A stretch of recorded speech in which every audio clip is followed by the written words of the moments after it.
Welcome our channel news India Bangla. আমি সিঞ্চিতা। আজ আপনাদের জন্য রয়েছে একটি বিশেষ খবর। মোহনবাগানের নাম তো শুনেই থাকবেন, তারই একটি বেস্ট শাইনিং মোমেন্ট আপনাদের সাথে শেয়ার করতে চলেছি। আপুইয়া রালতে এবার মোহনবাগানে গতকাল ট্রান্সফার মার্কেট অফিসিয়ালভাবে জানিয়েছে যে আপুইয়া মোহনবাগানে আসছে। আপুইয়ার ডিল ফুল ডান। আপুইয়াকে নিয়ে এই মরশুমে তিনটি দল আসরে বসেছিল, যার মধ্যে ছিল Mumbai city FC, Emami East Bengal FC, Mohun Bagan super grand.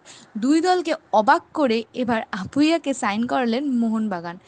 এটা একটা বেস্ট সাইনিং ফর মোহনবাগান।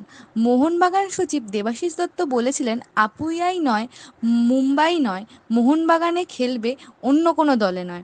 সেটা শুধু তিনি প্রমাণ করেনি, আপুইয়াকে দলে সাইন করিয়েই বড় চমক দিল মোহনবাগান ম্যানেজমেন্ট। ভিডিওটি যদি ভালো লেগে থাকে তাহলে লাইক, শেয়ার এবং চ্যানেলটিকে সাবস্ক্রাইব করে দিন। Thanks for watching.